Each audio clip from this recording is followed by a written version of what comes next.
Bonjour à tous, aujourd'hui on se retrouve pour une nouvelle vidéo, donc comme vous avez pu remarquer, nous serons sur la Home Elite XL. Ça fait un certain temps que vous ne l'avez pas vu. Je voulais vous faire cette nouvelle vidéo, vous avez pu remarquer qu'il manque le réservoir d'huile de chêne. Simplement parce que je viens de la remonter, hier j'ai tout démonté de A à Z pour pouvoir tout nettoyer l'intérieur moteur. Et d'ailleurs le seul truc qui me restera à faire dessus c'est-à-dire que... Alors attendez, comment est-ce que je peux vous expliquer? De ce côté-là, en fait derrière... Là, derrière, vous avez 3 vis et en dessous, vous avez une membrane. Cette membrane, elle permet la lubrification de la chaîne. Cette membrane est morte. Complètement raide, voilà quoi. Donc c'est pour ça que ma chaîne n'était pas lubrifiée. Donc faut que je regarde pour en trouver une, ce qui à mon avis est très compliqué puisque la machine a quasiment plus de 40 ans. Donc ça va être compliqué. Donc le petit bout de durite là que vous voyez dépasser là. Ça c'est très simple. En attendant que je puisse trouver un système plus sophistiqué, j'ai y foutre une seringue. Vous voyez, comme ça pendant que j'utilise, j'appuie et j'envoie l'huile de chêne. Ouais, il y a 20 millilitres, ok, mais le réservoir d'huile de chêne il fait 100 millilitres et quelques. Donc là je vais brancher ça là-dessus, je vais remettre ça, je vais remettre la chaîne. Et bien sûr je me suis pas trompé, hein. Le bout du riz je l'ai branché, et l'huile de chêne sort à ce niveau-là, vous voyez. Donc voilà, j'ai vérifié. Et donc j'ai même débouché quasiment tous les trous. Donc voilà. Donc là je vais brancher ma seringue sur la durite et je vous reprends après. Donc ça y est, c'est bon. Ce que je vais faire, c'est que je vais le fixer à peu près à ce niveau-là comme ça. Et je vais y mettre un colson. Bon, un Rislan ou un collier pour serrer. Donc voilà, je reviens. Bon voilà, ça y est. Alors ça prend un peu plus de temps parce que j'ai dû tout redémonter pour remettre la tringlerie d'accélérateur que j'avais complètement oublié. Donc là, cette fois-ci, c'est bon. Donc ma seringue, la voici. Donc là, quand je vais remettre de l'huile, juste à tirer là-dessus. Je tire, je remplis, je remets, je démarre la machine, j'accélère, et puis je mets la moitié, j'attends un petit peu, j'attends, puis je finis, j'arrête la machine, je remets.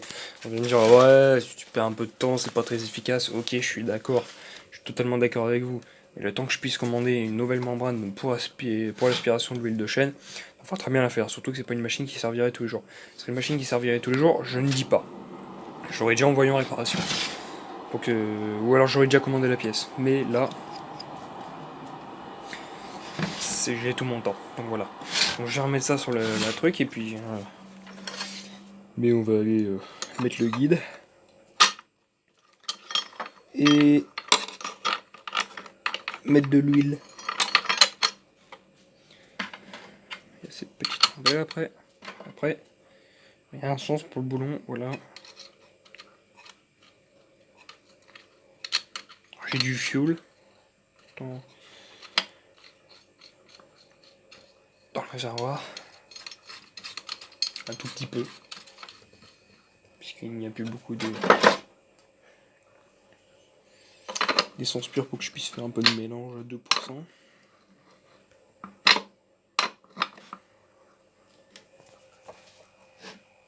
Voilà. Bon, je mets sur pause et puis on va mettre de l'huile et installer le guide.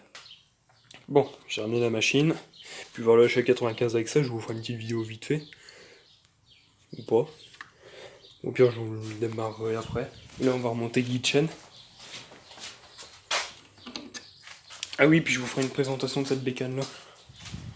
C'est qui est la remplaçante de la 505, la 460 BTC. C'est la nouvelle BTC, sauf que là c'est une BT2, donc c'est sûrement la génération d'après. Et là cette fois on a un 450E série de 125 cm3. Donc c'est plus du tout le même moteur. Parce que là maintenant on est sur un soupape en tête. Bon alors, une clapique de 11.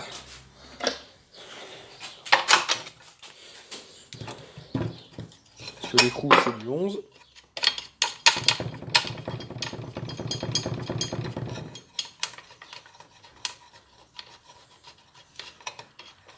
Ouais, en huile de chêne, il y a ça. Bon, je vais mettre ça, ça fera l'affaire.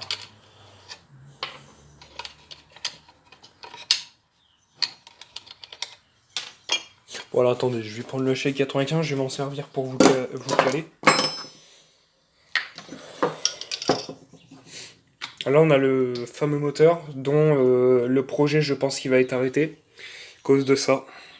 J'aime bien, comme ça elle est bien. En fait la bobine elle a claqué.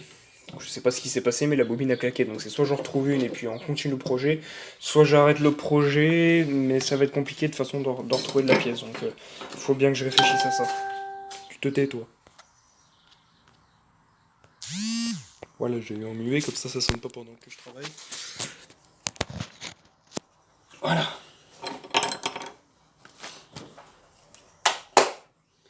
Attends, je vais vite fait nettoyer le guide chaîne.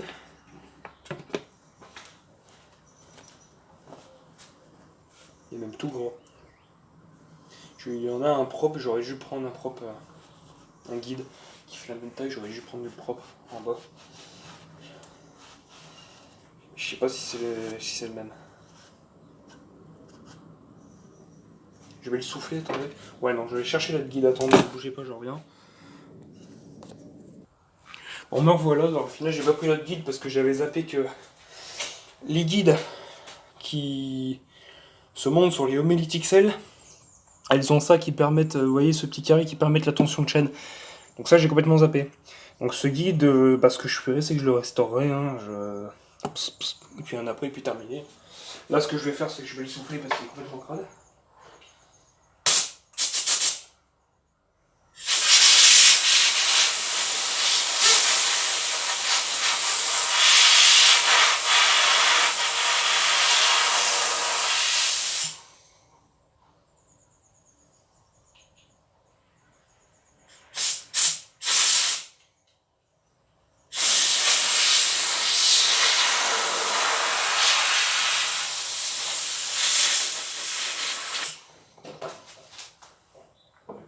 Voilà. À peu près propre, je dis bien à peu près, parce qu'il bon, il est rouillé. C'est là que j'ai remarqué que le guide que j'avais en bas en fait était plus petit, parce que ça doit être un guide de 25 ou de 30. Non, ça doit être un guide de 30. Celui qui est en bas, c'est un guide de 25. Non, non, même pas, je dis des bêtises, c'est les mêmes en fait. Non, j'ai des bêtises, c'est les mêmes. Bon, alors, le trou de lubrification, il est là. Oui, mais attendez, il faut d'abord que je mette la chaîne. Petit double. Chaîne qui au passage est neuve. C'est une chaîne Sarp.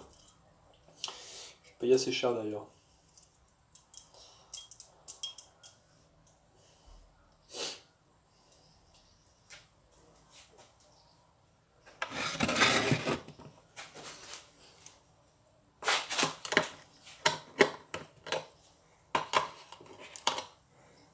Alors vous allez me dire pourquoi je la penche pas, tout simplement par le fait que les Homelite XL au niveau de la conception du réservoir sont mal foutus, c'est-à-dire que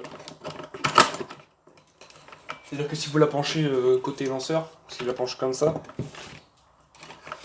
en fait le problème c'est qu'elle pisse l'essence. Parce qu'en fait il y a des trous dans les réservoirs qui permettent la dépression du réservoir. Le problème c'est qu'après ça pisse l'essence. C'est pas top. Alors par contre là maintenant il faut un tournevis plat pour faire la tension de chaîne.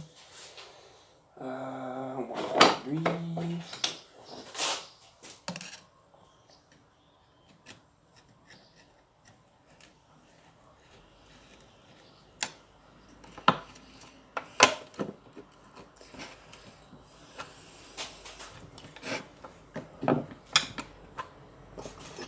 On va mettre notre plaque.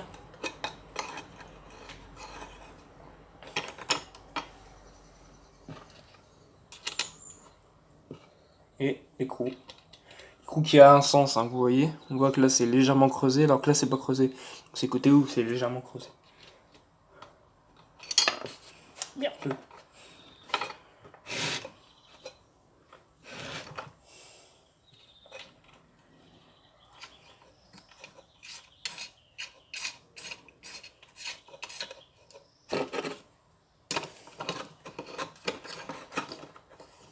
Alors je le serre pas pour l'instant. Pour ceux qui savent pas, on serre pas un guide tant qu'on n'a pas fait notre tension de chaîne. Pour la simple et bonne raison que... Alors sur les vieilles machines, je vous conseille de faire bailler un peu plus votre chaîne. Ce que j'appelle bailler, c'est l'espace entre le guide et votre chaîne là. C'est-à-dire sur une machine récente, la chaîne elle va être collée et puis il faut que ça sorte de 3 maillons. Donc là, ce qu'on va faire, c'est que je vais la faire bailler un petit peu, comme ça. Histoire que la chaîne déjà de 1 s'use moins vite. Donc là, je vais juste faire ça, voilà. Là, c'est très bien. Je tire mon guide par le haut.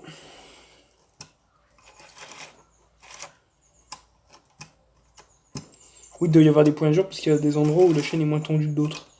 Bon, c'est pas grave. J'ai la lubrification de la chaîne. Ça changera. Voilà. Alors, ce qu'on va faire pour que à la première utilisation, ça ne soit pas lubrifié à sec, c'est que là, je vais mettre de l'huile de chêne. Alors, ce que je fais, c'est que je prends de l'huile de chêne, c'est ça. Voilà, c'est celle de chez U. Il n'y a pas de placement de produit dans l'histoire. L'huile de chêne classique. J'ouvre ça. Ah oui, bah Dieu. Putain. Un peu d'huile de thon dessus, parce qu'avant c'était la sangle avec laquelle je faisais le mélange. C'est pas grave, j'utiliserai quelque chose d'autre.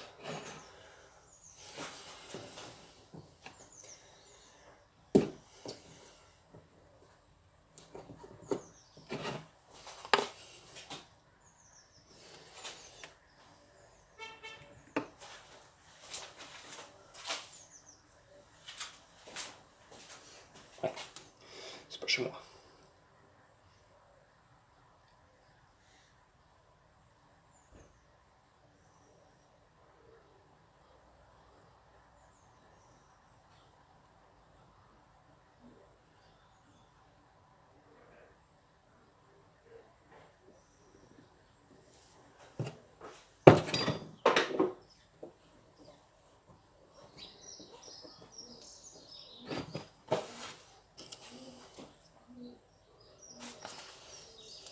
J'ai évité de mettre de la merde dans le système de lubrification. Pour ça, je vais retirer ça. Pousse un petit peu.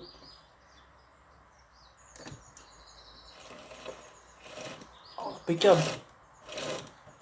La connerie, elle a fonctionné.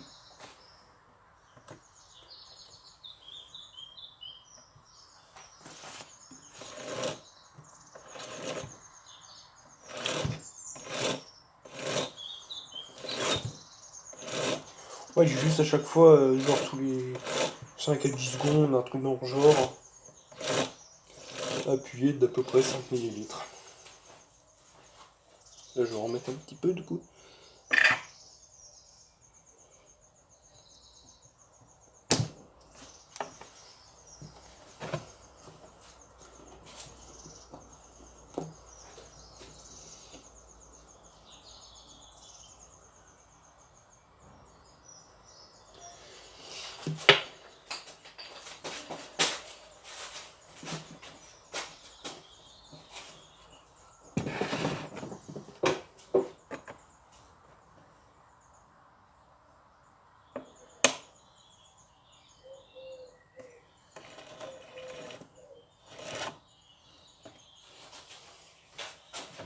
Ça. Et je vais essuyer mon guide. Du coup, il est un peu plein d'huile de chêne.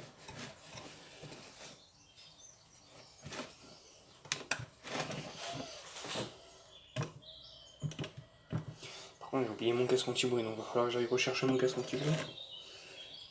Voilà, la chaîne plonge dans l'huile. Je vais remettre un peu plus d'essence.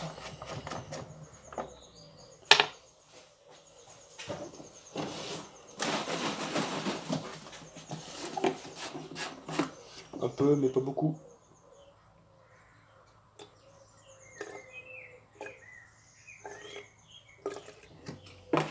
Voilà, c'est grave. Il doit y avoir un quart dans le réservoir d'essence. Je ne vous cache pas que pour une lagueuse, ça paraît pas, mais elle consomme. Un peu beaucoup. Après, dedans, c'est un petit réservoir.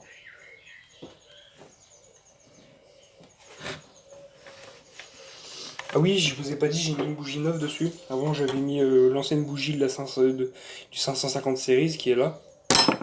Du coup, là, j'ai mis une Bosch R10, R10, je sais plus quoi. Attendez, j'ai l'emballage, il doit être plus loin. Non, j'ai pas mis l'emballage là. Je sais plus où je l'ai foutu. Mais c'est une Bosch. Voilà, c'est une bougie Bosch. La référence. La référence, c'est la même que les tronçonneuses normales, hein, c'est juste du court classique. Oh, j'ai déjà fait un petit peu. Où c'est que ça fume? Ah, c'est là. Ouais. Bon, alors je reviens chercher mon caisse anti-pourri, puis on va faire un test. Hein.